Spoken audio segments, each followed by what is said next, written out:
I got off the plane from Britain and went straight to my daughter's house without telling anyone. After 2 whole years away, I wanted to surprise her. But what I found made my heart stop.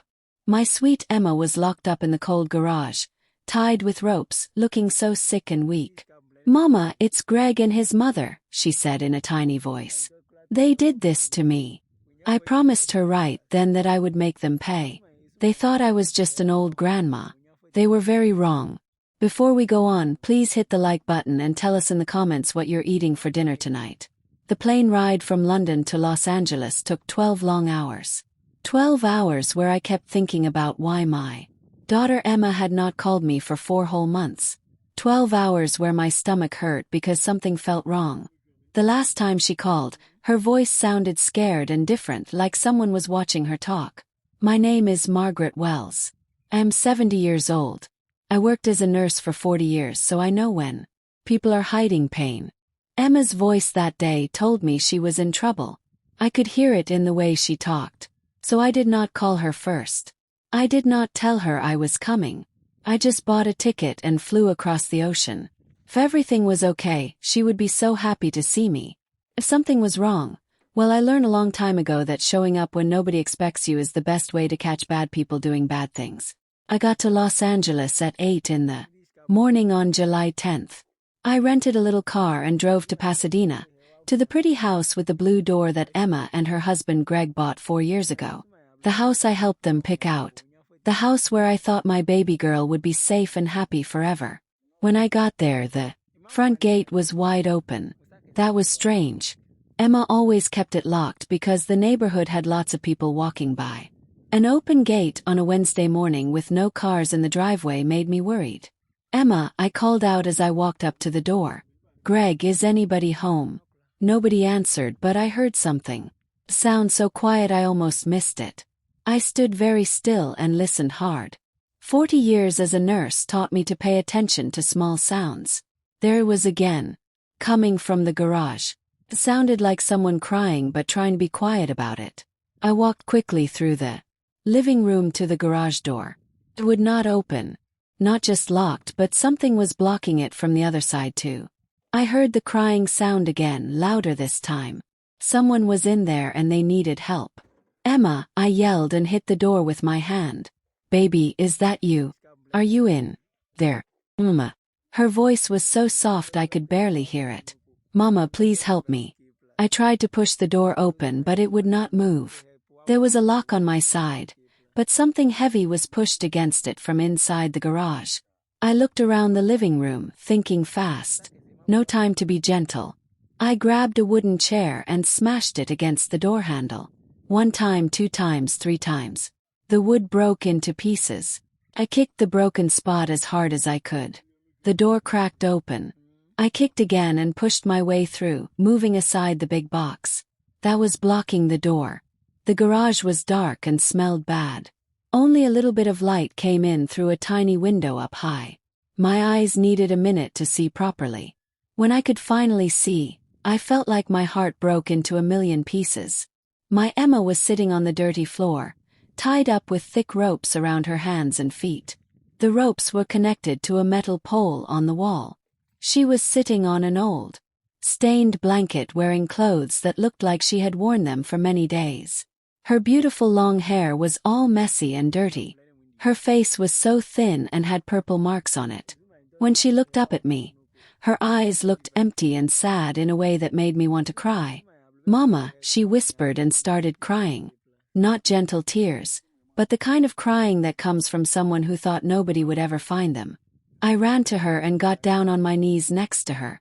My hands were shaking as I looked at the ropes. They were tied very tight with big knots. I looked around fast for something to cut them with. "Where are they?" I asked, trying to sound calm even though I was so angry I could hardly breathe. "Where are Greg and his mother Dorothy?" "They went to Mexico," Emma said between her crying. "They flew to Mexico last Tuesday, Mama. They left me here all alone. They were going to let me die here.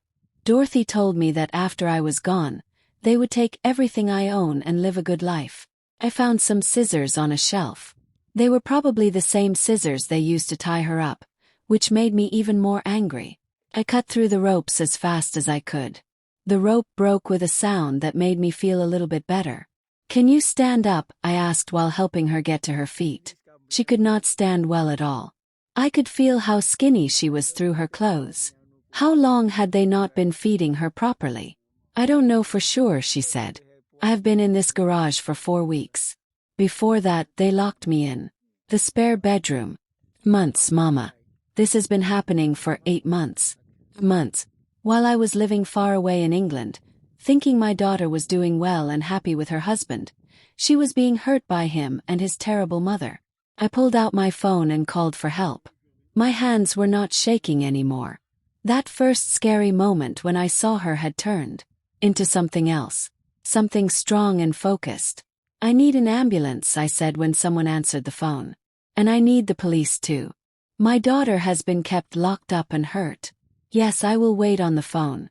I put the phone down on a box and turned on the speaker. Then I very carefully picked up Emma and carried her in my arms. She was so light.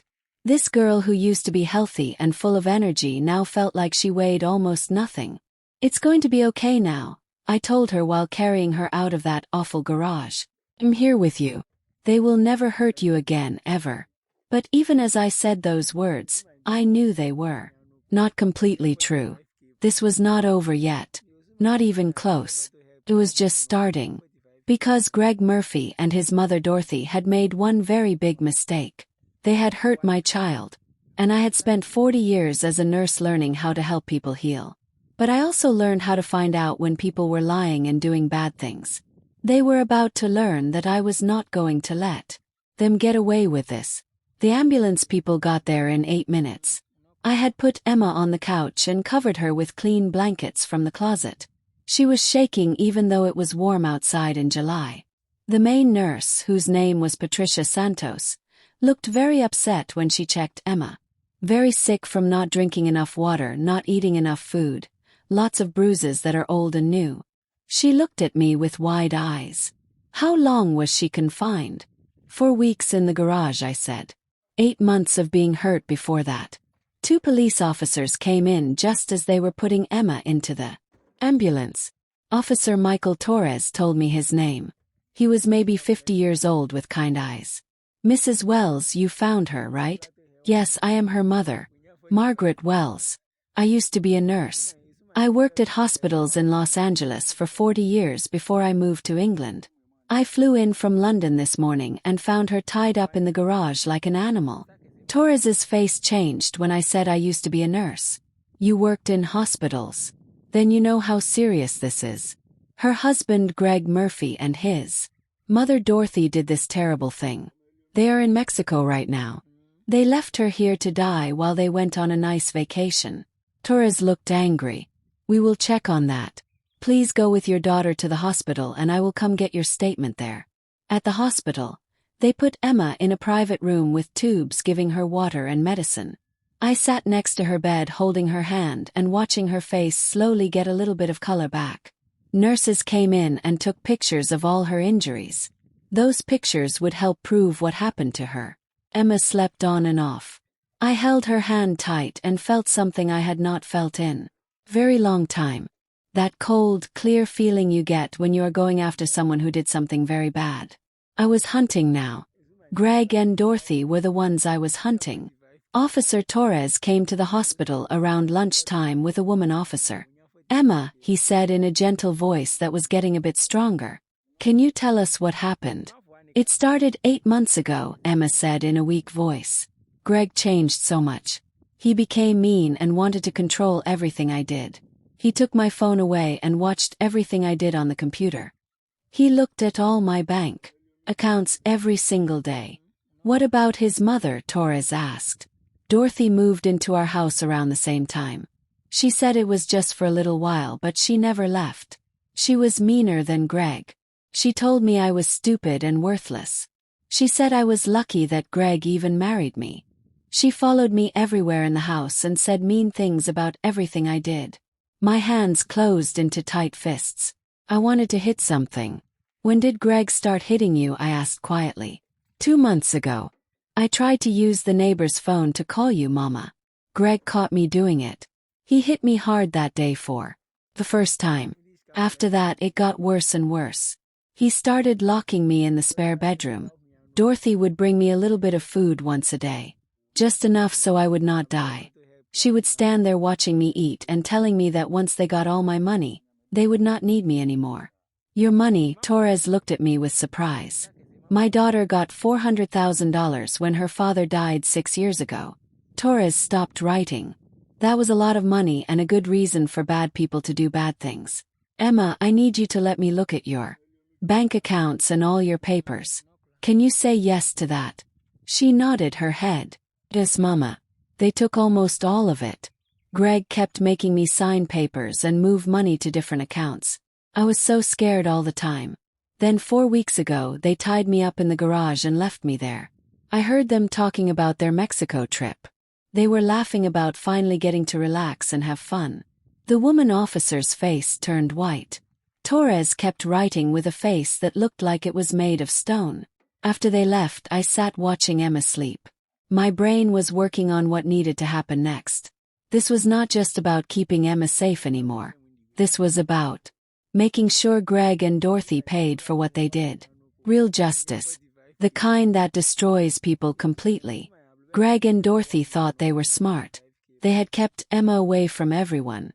They controlled her and broke her spirit little by little. But they did not think about one important thing. They did not think about me. I took out my phone and made some calls. First, I called Sandra Kim, a lawyer who helps families. I had worked with her before at the hospital. Then I called Robert Hayes, an old friend who became a private detective after he stopped being a police officer. I needed information fast. I needed to know about bank records, phone records, everything Greg and Dorothy had done. By the time the sun went down and Emma woke up, I had the start of a plan. A careful, complete plan using everything I learned in 40 years of working with people. How are you feeling, baby? I asked. Better, Mama. I'm so sorry. I should have found a way to tell you what was happening. Stop that right now. This is not your fault at all. Do you understand me? None of this is your fault. What happens next needs you to trust me with your whole heart. Can you do that? She looked at me and I saw something new in her sad eyes. Maybe it was hope. Or maybe it was something harder and stronger. What are you going to do, Mama? I smiled, but it was not a nice smile. It was the kind of smile you make when you know you have caught someone doing something bad. I am going to do what I have always done, sweetheart. I am going to find out the truth and follow the trail. And when I find out everything, I am going to make sure Greg and Dorothy pay for every single thing they did to you. Legally. Completely. Forever. She squeezed my hand tight. I want to help you do it. You will help me, but first you need to get healthy and strong. Let me take care of the rest for now. Sitting in that hospital room, watching the sun go down, I felt something I had not felt in many years. Purpose. Cold, focused, absolutely firm purpose. Greg Murphy and his mother Dorothy had spent 8 months building their trap to hurt Emma. They just did not know they had caught a mama bear's cub. And now the mama bear was awake and very, very angry. Emma slept most of the next day. I sat in the chair next to her bed and let my mind go back in time, trying to figure out when everything started to go wrong. 3 years ago, Emma had just gotten married to Greg. The wedding was so beautiful. It happened in a garden in Santa Barbara with 90 people there to celebrate. Greg had been so nice and charming that day. He smiled all the time. He made a speech about how lucky he was to marry such a wonderful woman from such a good family. Mama, you should go back to England, Emma had told me 1 week after the wedding. Do not put your life on hold just for me. I am married to a really good man now. She had looked truly happy at that time. So I had gone to London to live near my sister. I spent 3 years thinking my daughter was safe and doing well. The first sign of trouble came 8 months ago. It was December. Emma called me and her voice sounded tired and stressed. Hey, Mama. I just wanted to say hello. Emma, you sound so tired. Is everything okay? I'm fine, just really busy. Greg has me helping him with some money stuff and paperwork. Something had felt wrong. Her answers were too careful, too planned out. I thought maybe she was just stressed from work. 40 years as a nurse, And I had missed the warning signs in my own daughter's voice. After that phone call, she went quiet. When I tried to call her, I got very short messages back. Busy right now. We'll talk soon. Then nothing at all. I should have known something was very wrong. The door opened and a woman I knew from the neighborhood came in. Her name was Michelle Park. She brought coffee for both of us. "Mrs. Wells, I thought you might need this. How is Emma doing? Please sit down, Michelle. Feel so terrible. I had not seen Emma in more than a month before you found her. You could not have known what was happening." "I saw them last week," Michelle said. "Greg and his mother Dorothy." She held the coffee cup in both hands. They were putting suitcases in the car. Big expensive ones. Dorothy waved at me with a big smile on her face. Told me they were going on a vacation they really deserved to Mexico. My whole body got tense.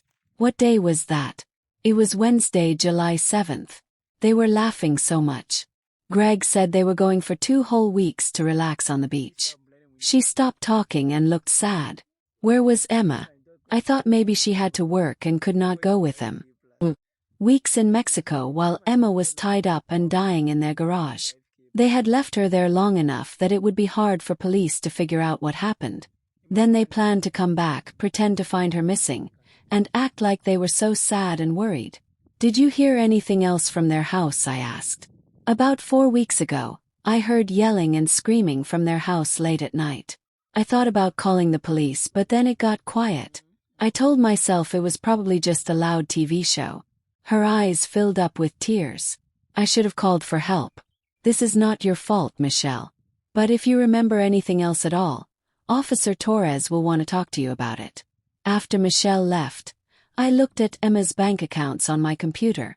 The money she got when her father died. $400,000. It was supposed to keep her safe and comfortable. Instead, it made bad people want to hurt her. What I found made my blood feel like ice. 8 months of stealing money from her in a planned way. Small amounts at first. 3,000 here, 7,000 there. By March, they were taking out $50,000 at a time. The final amount left was only $40,000 in a special account that needed both Emma and Greg to sign to take money out. Everything else was gone. $360,000 stolen from my baby. What made it worse was when I looked at the dates the money was taken and compared them to Emma's hospital records. Every time a large amount of money was moved, Emma had a documented injury. March 20th, $30,000 moved. Broken arm. April 18th, $45,000 moved. Cracked ribs. June 5th, $80,000 moved. Head injury and concussion. He had been beating her to make her give him the money. Then he took it piece by piece in a very planned and deliberate way. My phone made a sound. It was Robert Hayes, the private detective I had called. "Margaret, I have some first information for you. Tell me everything. Greg Murphy is 40 years old. He works in selling insurance. Or he used to work. He got fired 5 months ago for lying on his paperwork.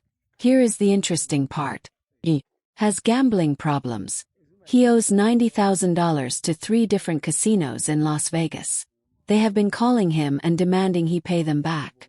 The pieces of the puzzle started to fit together in my mind. Greg needed money badly and fast. Emma had money. It was simple math for a bad person. What about Dorothy, his mother? Dorothy Murphy is 67 years old.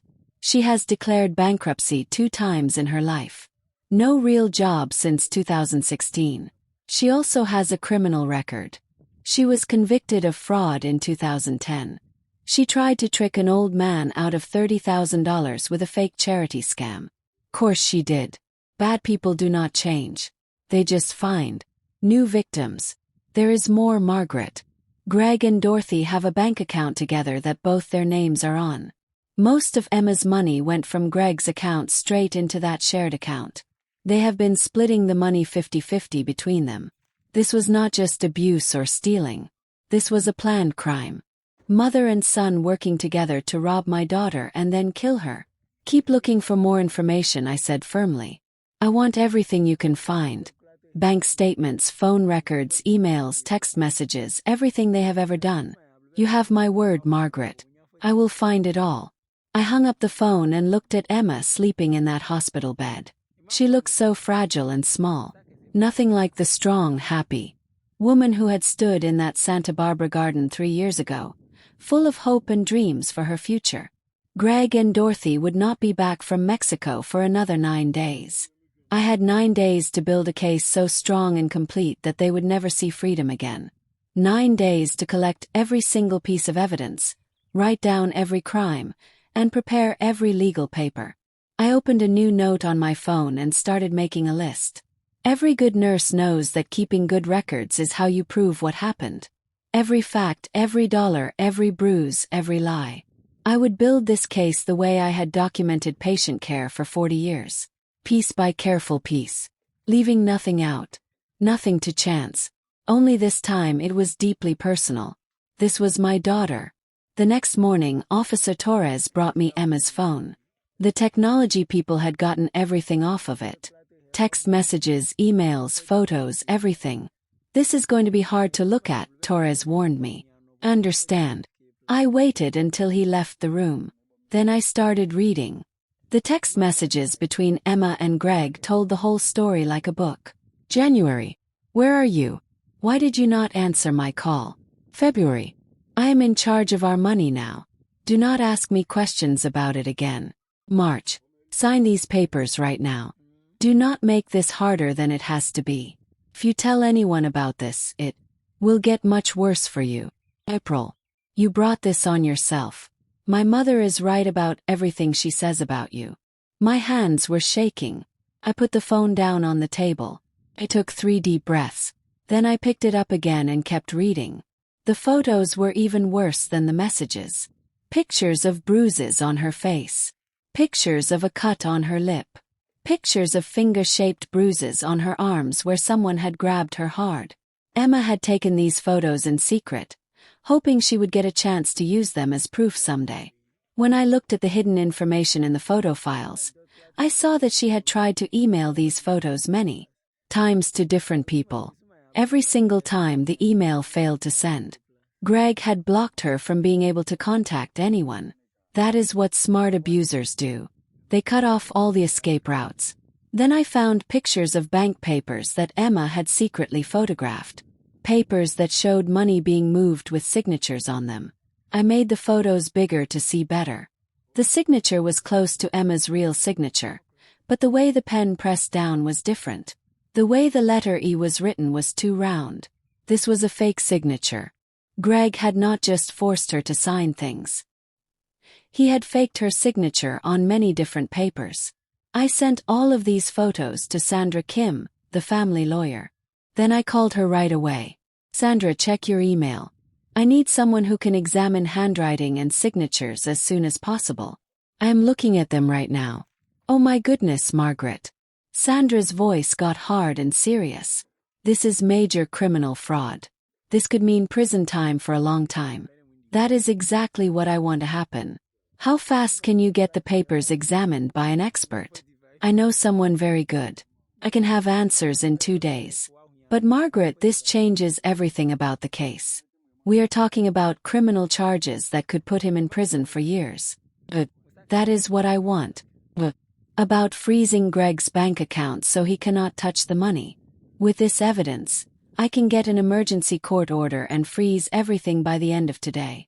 California law is very clear about protecting victims. Once I show the judge these photos and bank records, Greg will not be able to touch a single penny. Do it right now, I said. I went back to looking at Emma's phone. I scrolled through her contacts. Most of the names I knew. Then I saw one that said Dorothy M. Do not ever answer. The messages from Dorothy were so mean and cruel. You are not good enough for my son. When he realizes what a mistake he made marrying you, do not expect anyone to feel sorry for you. And more recently, your money will not last forever, dear. And neither will you.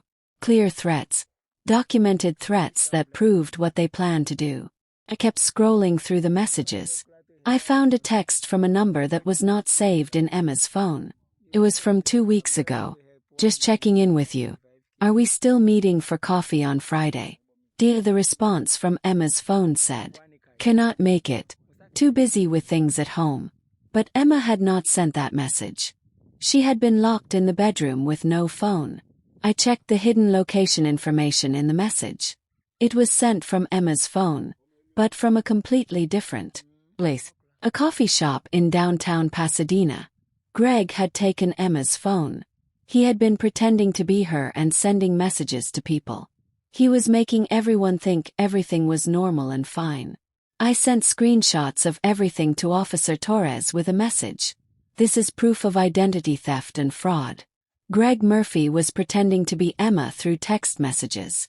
Emma moved a little bit and started to wake up. Mama. I am right here, baby. How are you feeling? A little better. Still tired. She moved and made a face because it hurt. What are you doing? I am building a case against them. Emma, did Greg make you sign papers that you did not understand? She looked away from me. He said they were for taxes. He had stacks of papers. I tried to read them carefully, but he kept rushing me and saying we had a deadline to meet. Did you sign a paper that put the house in only his name? It was in April. He said it was just for tax reasons and that my name would still be on it legally. Was he lying to me? I am afraid he was lying, sweetheart. The house is completely in his name only now. Your name is not on it at all. But we're going to fix that. Sandra is filing papers with the court today to change it all back. Emma's eyes filled with tears. I'm so stupid, Mama. I should have known better. Stop that right now, I said firmly. You're not stupid at all. You were trapped, terrified, and manipulated on purpose by someone who spent months breaking down your spirit. This is not your fault. None of it is your fault. But the good news is that Greg and Dorothy made mistakes. Lots of mistakes. They got greedy and sloppy. My phone buzzed. It was a text from Sandra. Emergency court order granted. All accounts frozen. Judge wants to see us on Monday morning. You were right, Margaret. The judge is furious about what they did. I showed the text to Emma. As started. Greg and Dorothy are in Mexico right now thinking they are on a nice vacation having fun. When they get off the plane next week, the police will be waiting for them. No money. No house. No way to get to you ever again. Just handcuffs. Emma's face changed. Something hard and strong showed in her eyes. I want to be there when they find out. I want to see their faces when they realize what happened. There it was. The fighting spirit I had been waiting to see. My daughter was not just a victim anymore. She was getting angry and strong. You will be there. I will make absolutely sure of that. I spent the rest of that day making phone calls and planning. Robert called me with more information he had found. Margaret, Dorothy has been looking things up on the internet about how to report someone missing and how long it takes before someone is declared legally dead. Greg has been looking up countries that do not have agreements to send criminals back and how to move money to other countries secretly.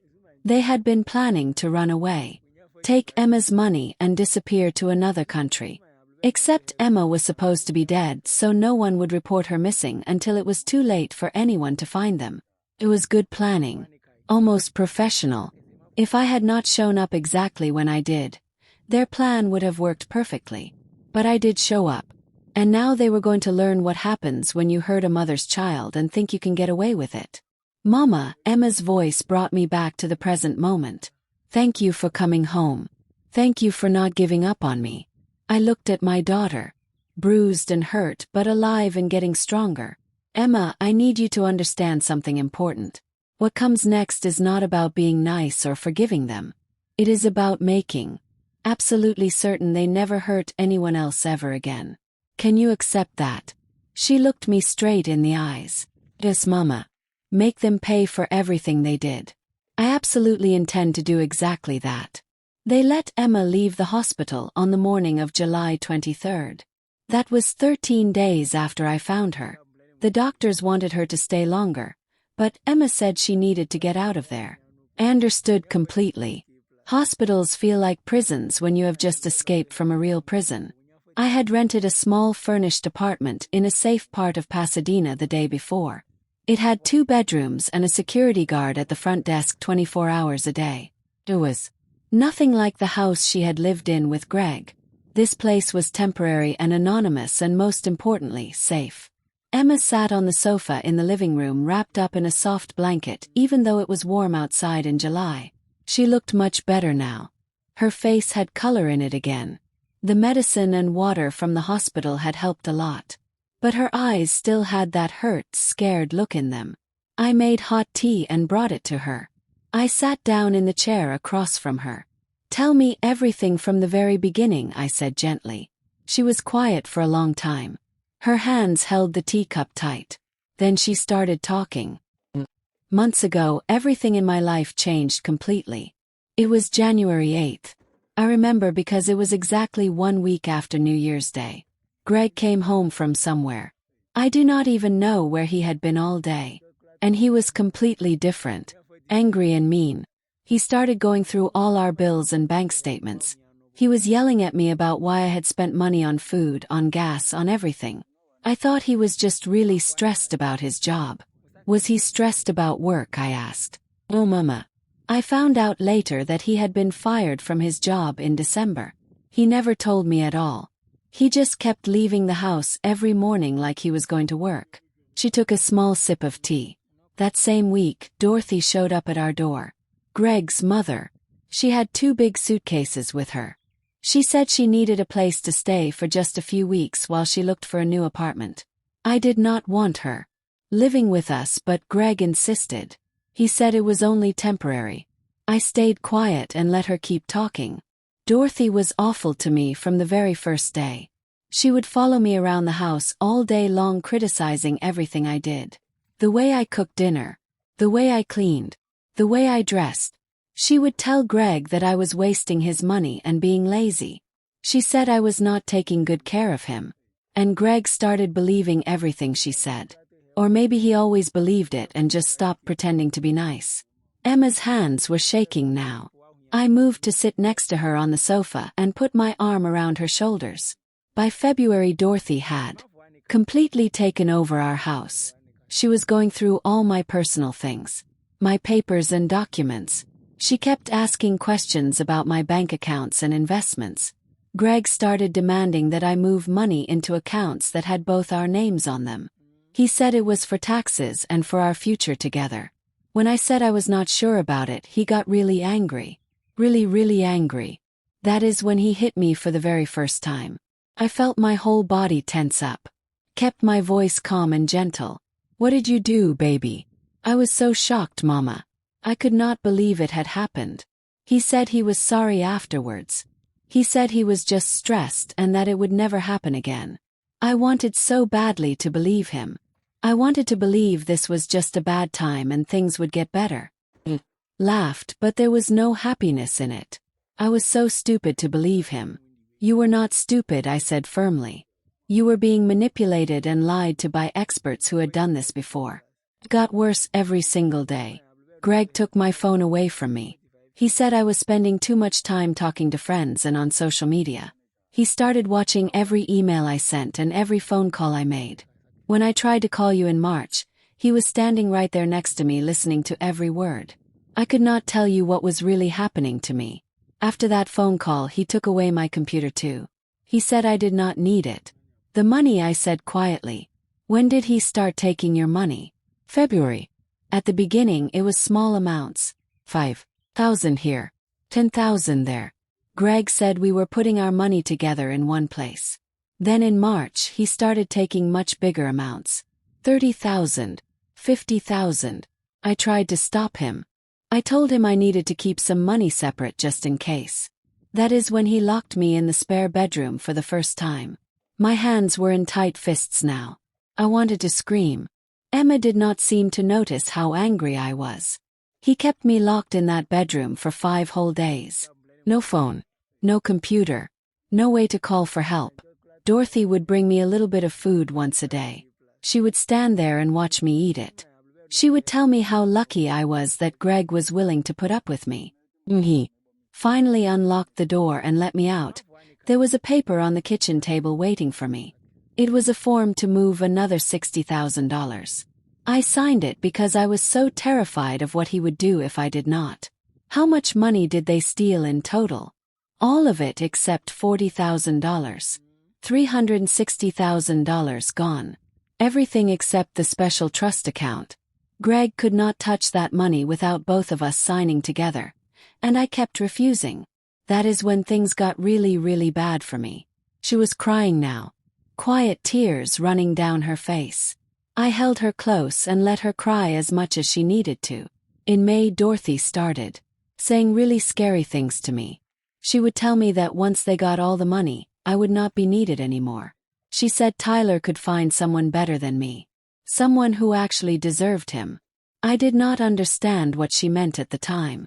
Not completely. When did they move you to the garage and tie you up? 4 weeks ago. It was June 25th. Greg said I was being too difficult and not cooperating. He said I needed time alone to think about my choices and my behavior. He tied me up with those ropes and chained me to that metal pole. He said he and Dorothy needed a vacation because they had earned it after dealing with me for so long. He said when they came back, we would discuss what was going to happen to me next. She looked at me and her eyes looked so hollow and empty. Mama, they were not planning to come back and untie me. I heard them talking right before they left for the airport. Dorothy said 4 weeks should be enough time. Greg said then they could call the police and act surprised. They were going to let me die tied up in that garage. Then they were going to report me missing and act like they had no idea what happened to me. All the pieces I had already figured out clicked into place in my mind. This was not just abuse. It was not just stealing. It was planned murder disguised to look like an accident or a disappearance. They took everything from me, Emma whispered. My money, my home, my freedom, my dignity. They were going to take my life too. And they almost succeeded, Mama. I held my daughter tight and felt something cold and final settle deep in my chest. Greg and Dorothy had made their choices. Now I was going to make mine. They are going to pay for every single thing they did to you, I said quietly but firmly. All of it. Every bruise. Every dollar. Every tear. Every moment of fear. I promise you that with my whole heart. Laura pulled back from me and looked into my eyes. For the first time since I found her, I saw something besides fear in her face. I saw anger. Real strong anger. How are we going to make them pay? I smiled, but it was not a warm, kind smile. It was a cold smile. Let me show you what a real fighter looks like when you hurt her child. The next morning, I went to meet Sandra Kim at her law office in downtown Pasadena. Sandra was in her early 50s with gray streaks in her black hair and smart, sharp eyes. I had worked with her many years ago at the hospital on cases involving hurt patients. She had a reputation for being absolutely ruthless in court when she needed to be. Margaret, she said and shook my hand firmly. I have reviewed every single thing you sent me. This is one of the worst cases I have ever seen in my entire career. I need you to file for divorce immediately. And I need you to freeze every single penny they have. Already done, she said and pulled out a thick folder. Given all the evidence we have, the medical records, the financial fraud, the forged signatures, I can get an emergency hearing on Monday. Judge Richardson is on the vigil. She is excellent on cases like this. She opened the folder and showed me papers. But Margaret, we need to talk about criminal charges too. This is not just a divorce case. This is serious crime. Officer Torres is building that case right now. But I want the civil side completely locked down first. Greg and Dorothy cannot be allowed to access even one single penny. Completely agree. I am filing everything today. The restraining order will happen automatically. For getting the house and other assets back, we will need expert accountants to trace where all the money went. How long before we can get the house back in Emma's name where it belongs? Given all the documented evidence of force and the forged signatures, I would say 60 days. Maybe even less if Greg does not fight it. But Margaret, Sandra leaned forward with a serious look. These people will fight back. They have stolen $360,000. They will not give it up easily.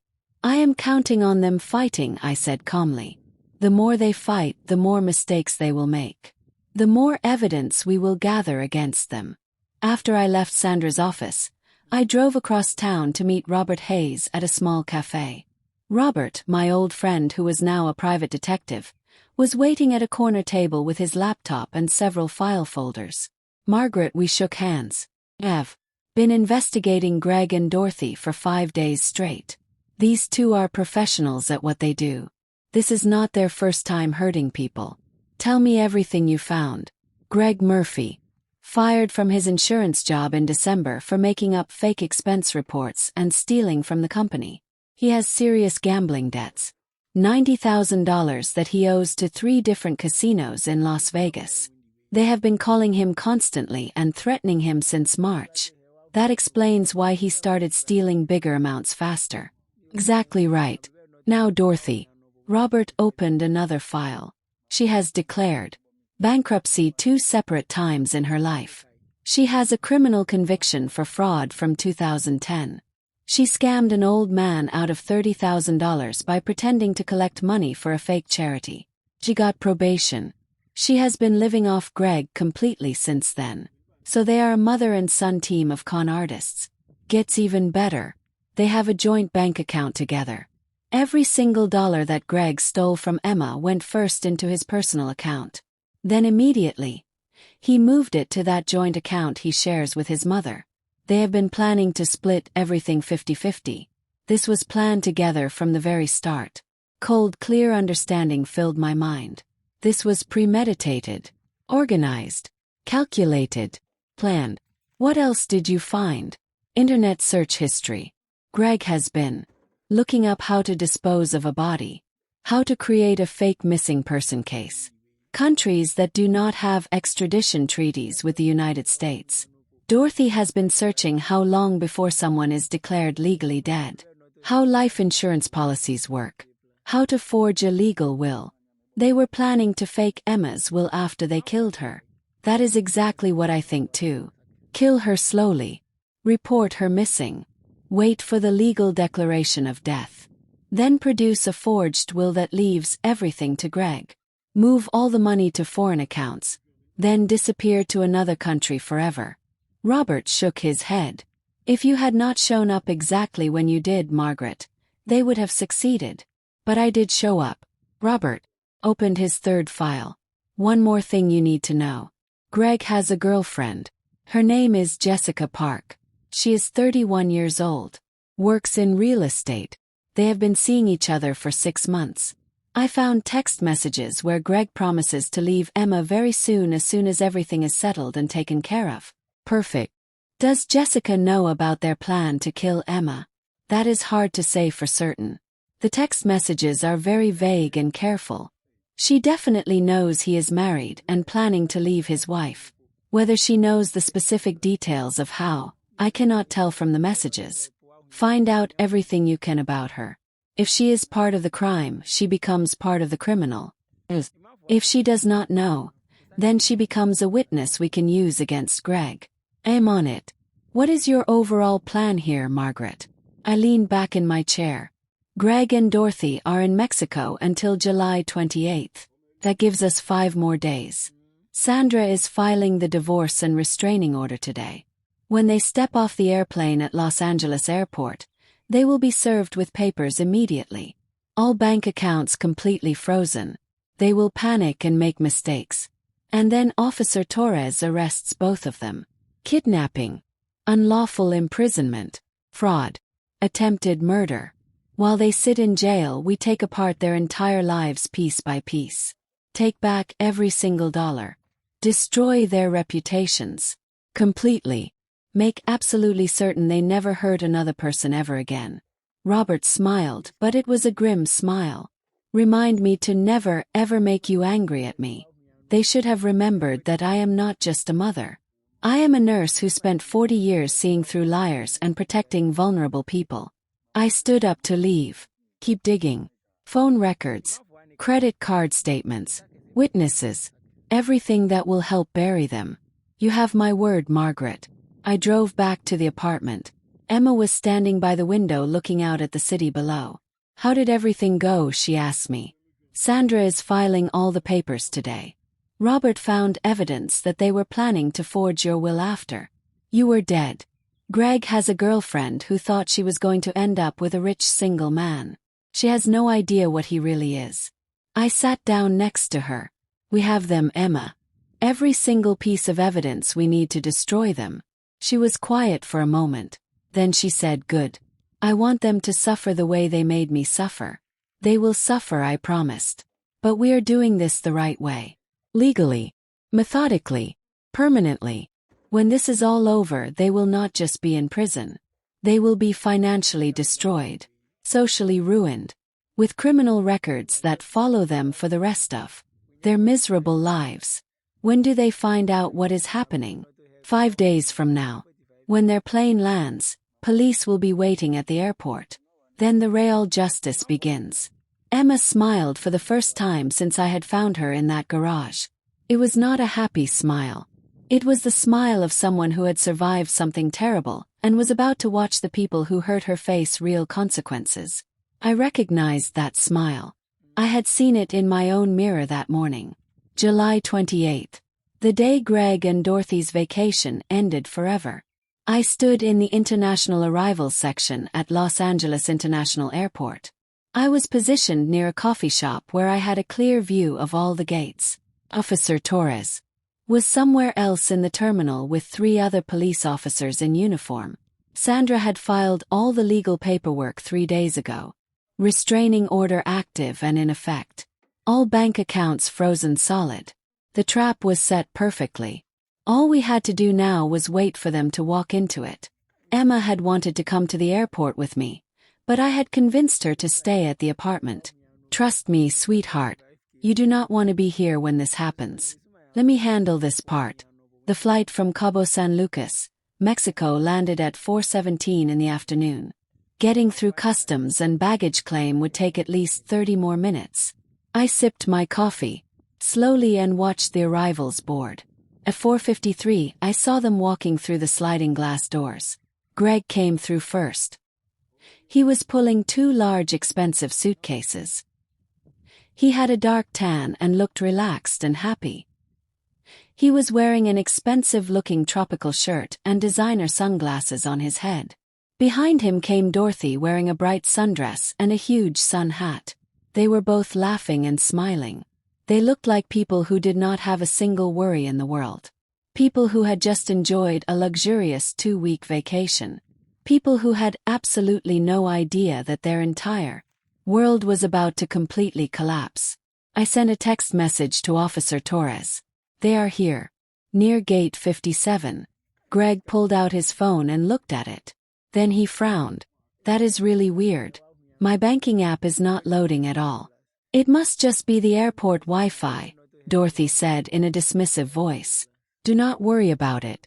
They walked about 20 more feet. Then Officer Torres and the 3 uniformed officers stepped directly in front of them and blocked their path. Greg Murphy, Torres said in a professional, neutral voice. Greg stopped walking and looked confused. Yes, that is me. Torres held up his police badge. I am Detective Michael Torres with the Pasadena Police Department. I need both of you to come with me right now. E2 Dorothy Murphy. Greg's confusion immediately changed to annoyance and anger. What? Why? What is this about? You are both under arrest for kidnapping, unlawful imprisonment, financial fraud, elder abuse, and attempted murder. I watched Greg's face go through about 5 different expressions in 3 seconds. Confusion. Then disbelief. Then shock. Then pure fear. Raw animal fear. What? That is completely insane. Who are you even talking about? He stopped talking suddenly. His face went completely white. Emma. Where is Emma? What happened? She is safe, Torres said calmly. And she is willing to testify against both of you. Turn around and put your hands behind your back. This is absolutely ridiculous, Greg said, but his voice was shaking. I want to call my lawyer right now. You can call your lawyer from the station.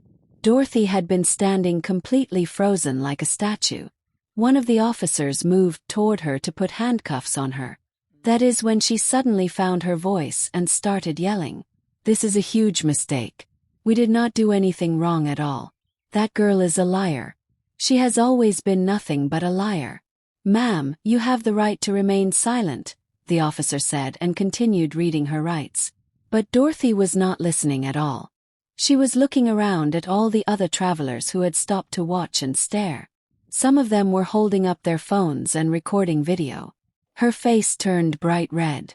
Do you know who we are? Do you have any idea the kind of lawsuit you are bringing on yourselves by doing this? She turned to Greg with panic in her eyes. Call Marcus right now. Tell him to meet us at the police station. Mom, shut up, Greg hissed at her. He had gotten some of his composure back, but his hands were shaking as the officer put the handcuffs on his wrists. Do not say another single word to anyone. Torres looked across the terminal directly at me. I nodded once at him. He nodded back at me. Officers, take them both to the station for processing. Torres turned back to Greg. Oh, and Mr. Murphy, I should inform you that all your bank accounts have been frozen by court order pending investigation.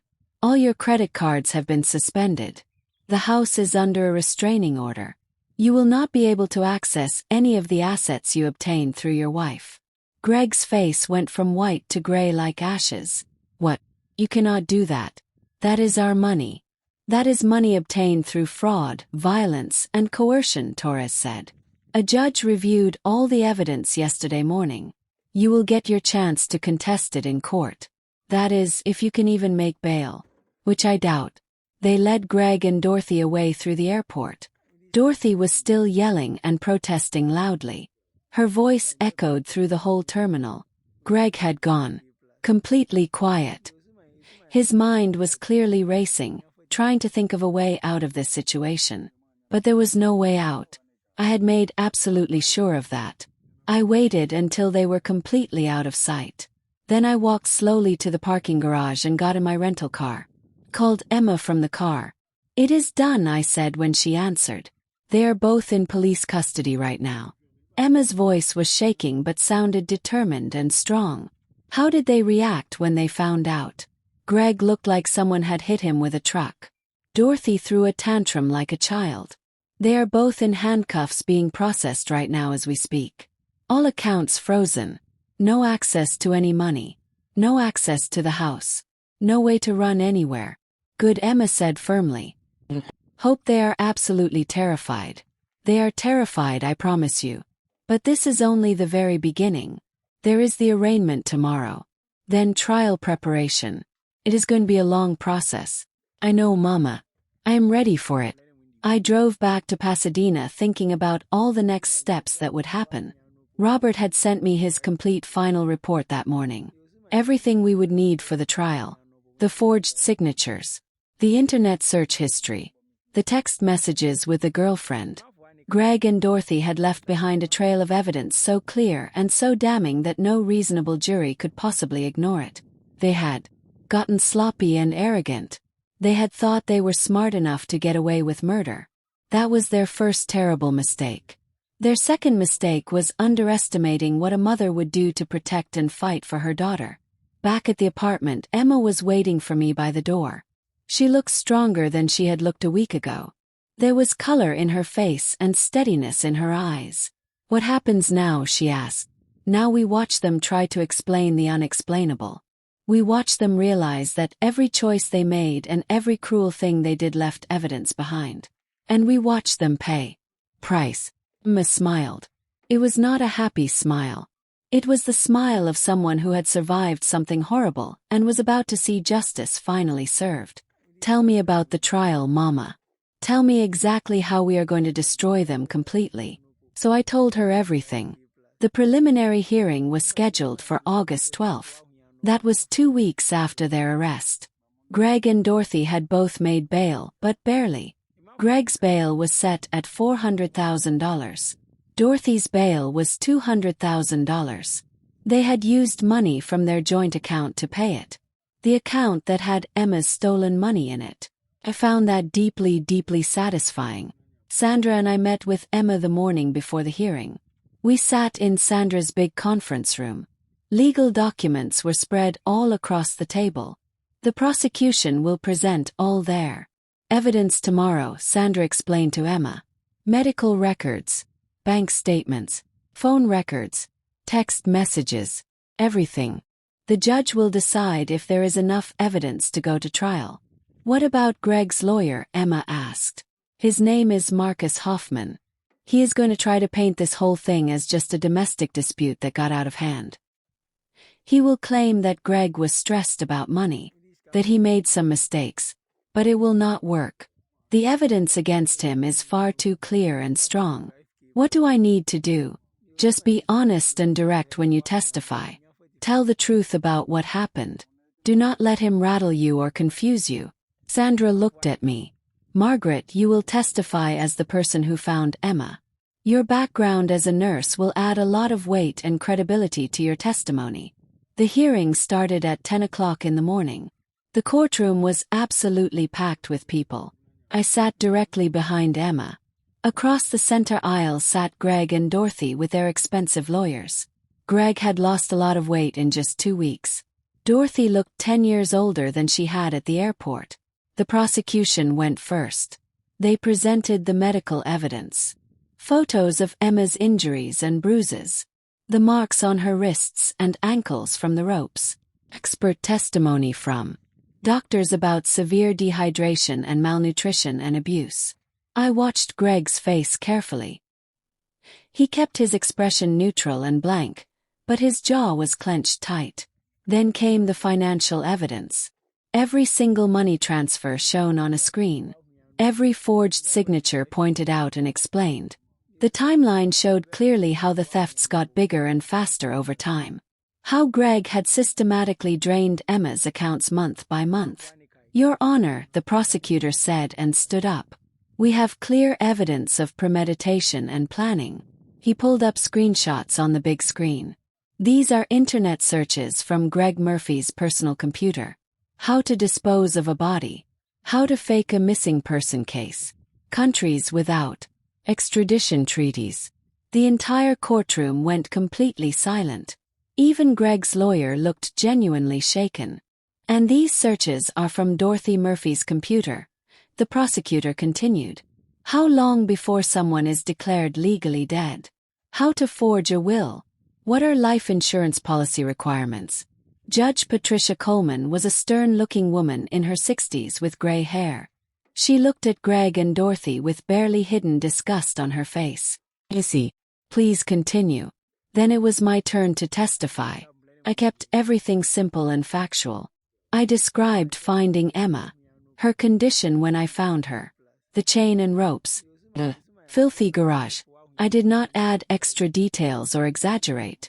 The facts were horrible enough on their own. Greg's lawyer stood up to cross-examine me. Mrs. Wells, is it not true that you have been estranged and distant from your daughter for 3 years? I lived in England to be near my sister, but Emma and I stayed in close contact the whole time. Until 8 months ago when her husband cut off her communication with the outside world. But you did not know about any problems in her marriage before that, did you? No, I did not. Because her husband had taken away her phone and isolated her from every single person who cared about her and could help her. He tried a different approach. You worked as a nurse in financial matters, correct? Is it not possible that you are interpreting normal marital financial arrangements as something more sinister than they actually are? I looked directly at him and kept my voice completely level and calm. Normal marital financial arrangements do not involve forged signatures on legal documents. They do not involve systematic theft. And they certainly do not involve leaving your spouse chained up in a garage to die of dehydration. But perhaps your definition of the word normal is very different from mine. Several people in the courtroom actually laughed out loud. The judge banged her gavel for silence. The prosecution's secret weapon came next. Jessica Park, Greg's girlfriend. Robert had tracked her down and found her. The prosecution had offered her complete immunity in exchange for her testimony. She was 31 years old, very pretty, and clearly absolutely terrified. She took the witness stand very reluctantly. Mississippi Park, how long have you been seeing Greg Murphy romantically? Months. Did he tell you he was married? He told me from the beginning. He said he was planning to leave his wife.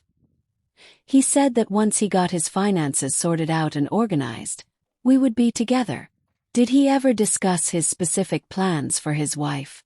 Jessica's voice dropped to almost a whisper. He said Emma would be out of the picture very soon. I thought he just meant divorce. I swear I did not know what he really meant. Did you see this text message? The prosecutor showed her a printed copy. It said everything will be completely resolved in 4 weeks. Then it will just be you and me and enough money to go anywhere in the world we want. Jessica's face crumpled and she started crying. I did not understand what he meant by that. I really thought he just meant divorce. Greg suddenly exploded out of his chair. She is lying. I never said any of that. She is making it all up. Judge Coleman slammed her gavel down hard. Mr. Murphy, control yourself immediately or you will be removed from this courtroom. Greg's lawyer grabbed his arm hard and pulled him back down into his seat. Greg sat down, but his face was bright red with rage and fear. The hearing lasted 6 hours total. When it was finally over, Judge Coleman barely took any time to think about her decision. I find more than sufficient evidence to proceed to trial on all charges. Bail will remain as currently set, but both defendants will be fitted with electronic GPS monitoring devices. Trial begins September 15th. She looked directly at Greg and Dorothy with hard eyes. I strongly suggest you both consider very carefully the overwhelming strength of the evidence against you in this case. Outside the courthouse, reporters and news cameras swarmed everywhere. I guided Emma toward Sandra's car quickly, but I heard one reporter shout a question. Mr. Benson, do you have any comment on the charges? I glanced back for just a second. Greg was surrounded by cameras and microphones. He looked completely cornered and trapped. This is all a giant misunderstanding. My wife and I had some problems, yes, but I never. What about the internet searches for how to dispose of a body? Another reporter called out loudly. Greg's face went completely pale white. His lawyer grabbed him and pulled him away from the cameras. In the car, Emma was very quiet. Are you okay? I asked her gently. I keep thinking about the look on his face when they showed those internet searches on the screen. When Jessica testified against him, he could not believe this was actually happening to him. People like Greg and Dorothy always think they will get away with everything. They think they are smarter than everyone else. They think rules do not apply to them. I looked at her seriously. But rules do apply. And now they are learning that lesson. Emma nodded slowly. Because I want them to understand exactly and completely what they did to me. I want them to face every single consequence. They will face everything I promised. The trial is in 3 weeks. By the time we are finished, Greg and Dorothy will not just be in prison. They will be examples. Warnings to other people who think they can hurt innocent people and get away with it. Sandra dropped us back at the apartment. My phone buzzed with a text message. It was from Robert. Just saw the news coverage on television. Greg's face when they mentioned those internet searches was absolutely priceless. This trial is going to be a complete slaughter. Texted back. But that is exactly what I want it to be. Trial lasted 4 weeks. September 15th through October 10th. Every single day, Sandra and I sat with Emma as the prosecution carefully and methodically built their case piece by piece. Every single day, Greg and Dorothy sat across the aisle from us. Their expensive lawyers tried desperately to contain the damage and help them. They could not help. The evidence was far too overwhelming and clear. On October 10th, the jury went into the room to make their decision. They talked for 5 hours. When they came back out, the foreman stood up and read the verdict out loud. On the charge of kidnapping, we find the defendant Greg Murphy guilty. Emma's hand squeezed mine so hard it hurt. On the charge of unlawful imprisonment, guilty. On the charge of attempted murder, guilty. On the charge of financial fraud, guilty. I watched Greg's face carefully. He had gone completely pale, but he still had that arrogant look in his expression, like he could not quite believe this was really happening to him. Dorothy's verdict came next.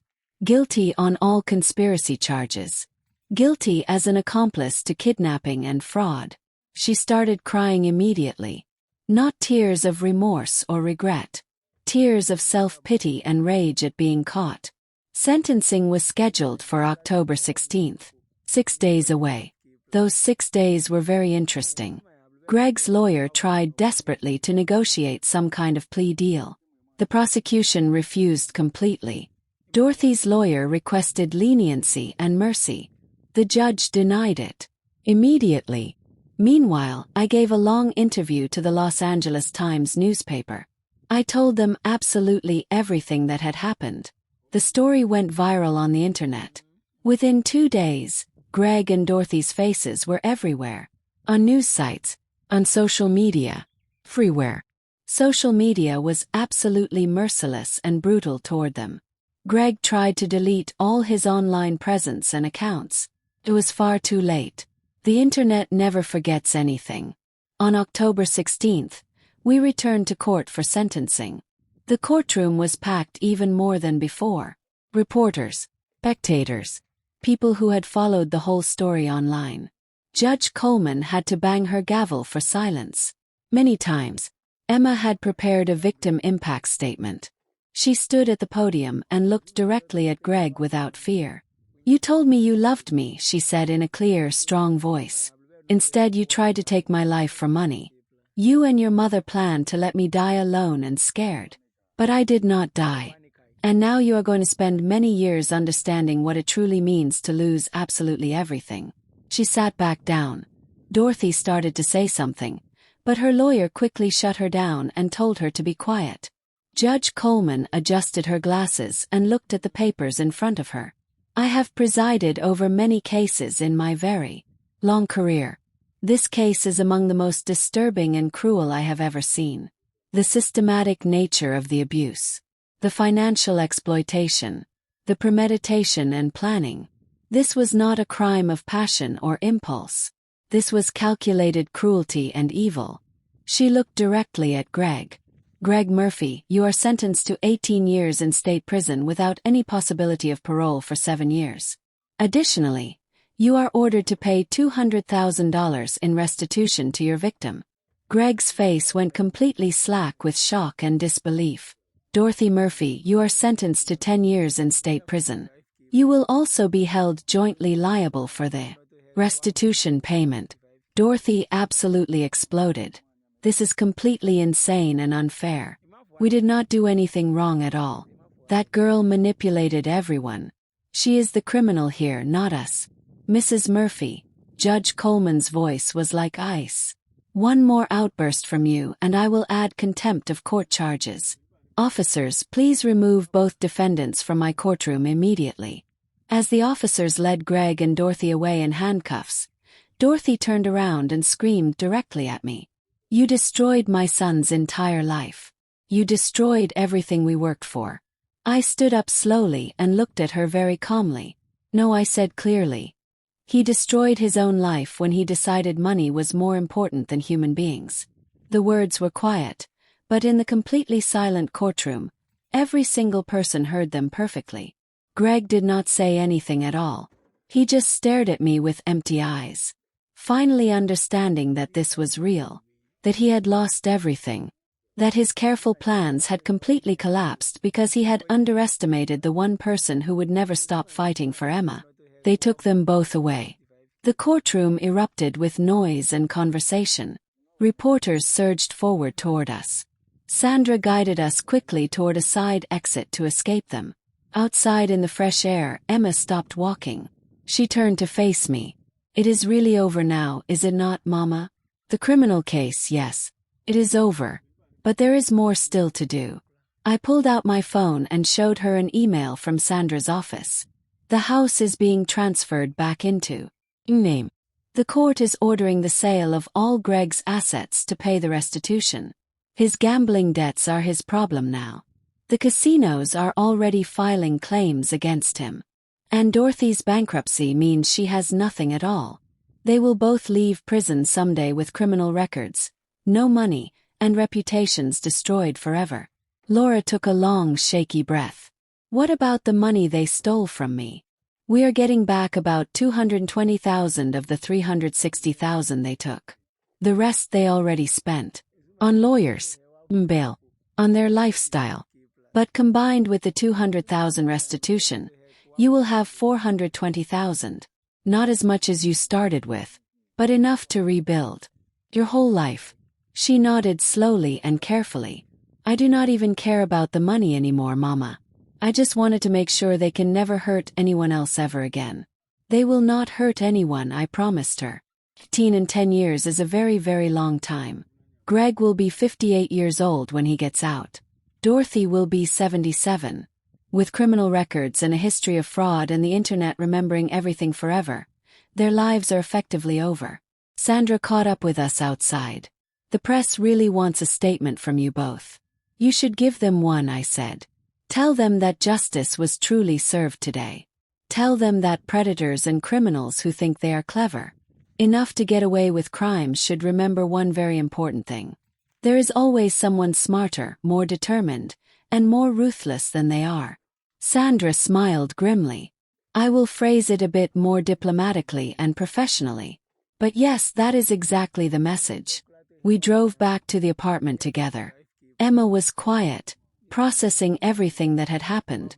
I understood completely. 4 months ago, she had been chained up in a garage, convinced she was going to die. Now her abusers were going to prison for many years. She had her money back.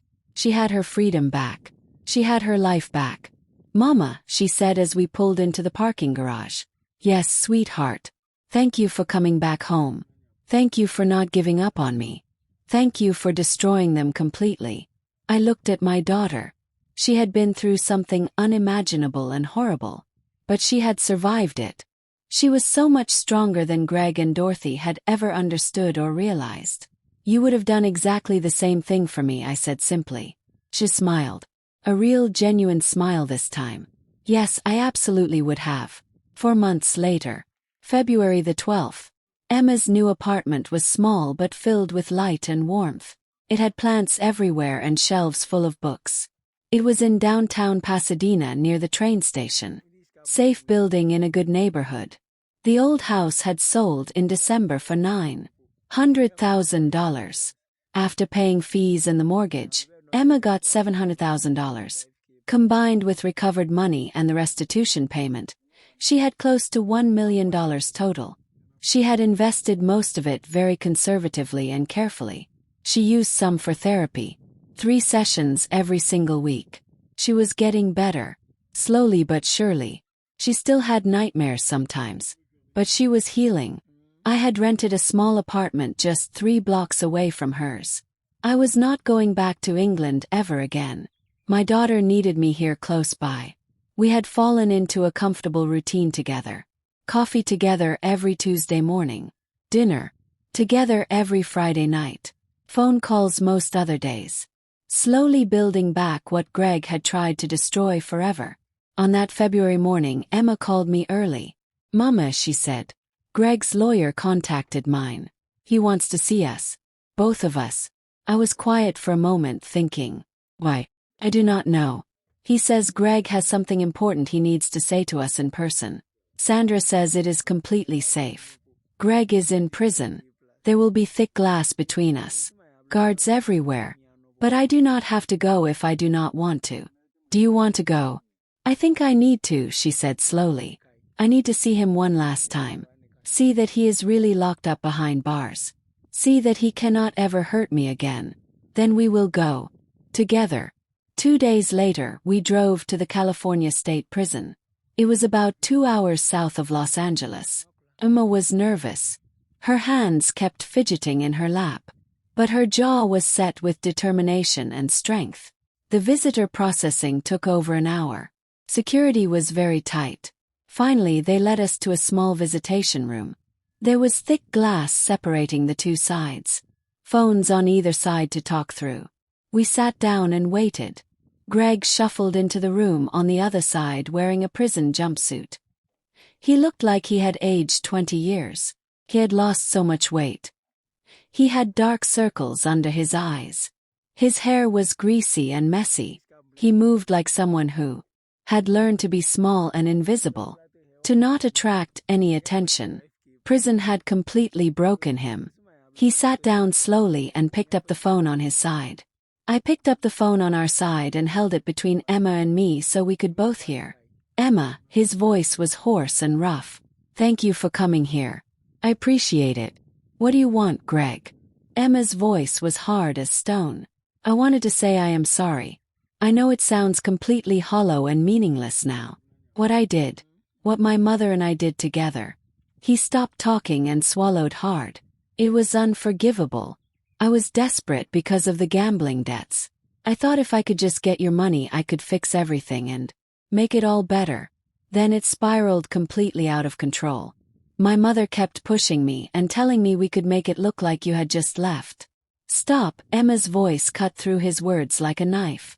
I do not want to hear your excuses. You chose money over me. You chose to torture me for months. You chose to leave me to die in that garage. Greg's face crumpled up like he was going to cry. No. And I will spend every single day for the next 18 years regretting what I did. Emma, please. When I get out maybe we could know I cut him off. Sharply. There is no when you get out. There is no future where you and Emma have any contact whatsoever. She is moving on with her life. You're just a bad memory. A nightmare she is waking up from. Greg looked at me with desperate eyes. Mrs. Wells, please. I am not angry with you, Greg. Anger is momentary and temporary. What I feel toward you is complete contempt. You are a small, pathetic man who thought he was clever and smart. But you were not clever. You were sloppy and arrogant and unbelievably cruel. And now you are exactly where you belong. Greg's expression shifted and changed. For just a moment, I saw a flash of the old Greg. The arrogant narcissist who thought he was smarter than everyone around him. You think you won. You think this is really over. I will appeal this conviction. I will get out early on good behavior. And when I do, you will see. When you do get out, you will be a 58-year-old convicted felon with a completely destroyed reputation. No money. Massive gambling debts that have been growing with interest. And a parole officer watching your every single move for years. I leaned forward slightly toward the glass. You forgot one simple important thing, Greg. Mothers remember everything. Always. The words hit him like a physical punch to the stomach. His face went completely pale. All the arrogance drained away instantly. It was replaced by the realization that he had lost absolutely everything and would never, ever get it back. Emma stood up from her chair. I came here today because I needed to see you one last time. To confirm in my own mind that you are real. That you are locked up behind bars. That you cannot hurt me anymore. Now I have seen it. I do not need to see you ever again for the rest of my life. She hung up the phone firmly. I stood up with her and put my hand gently on her shoulder. Greg was saying something frantically. His mouth was moving fast. But we could not hear him anymore through the thick glass. He stood up quickly. He pressed one hand against the partition. His mouth kept moving. Maybe he was saying he was sorry.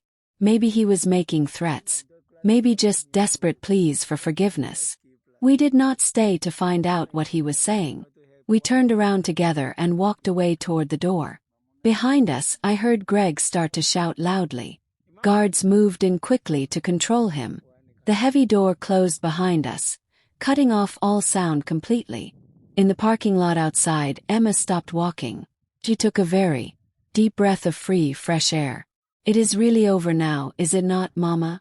Yes, sweetheart. It is completely over. I feel she paused, searching for exactly the right word. Lighter. Like I was carrying something incredibly heavy for so long and I finally put it down. That is called closure and justice, I said gently. We drove back north toward Pasadena together. Emma looked out the window at the beautiful California landscape sliding past.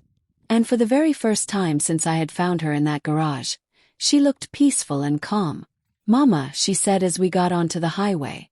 Thank you for absolutely everything. You would have done exactly the same thing for me, I said, repeating my words from the courthouse. She smiled warmly.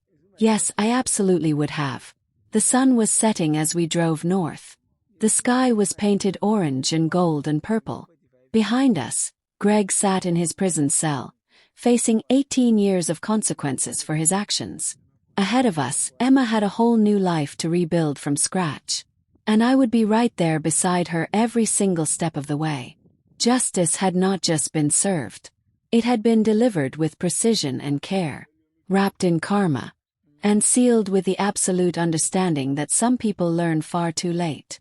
That the people you hurt the most are the ones who will fight the hardest to completely destroy you. Greg had learned that lesson the hard way. Dorothy had learned it too.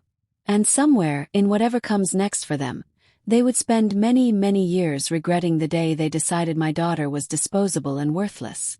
She was not disposable. She never had been. And now the whole world knew it. If you liked this story, please like this video.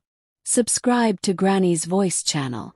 And share your thoughts about this story in the comments below.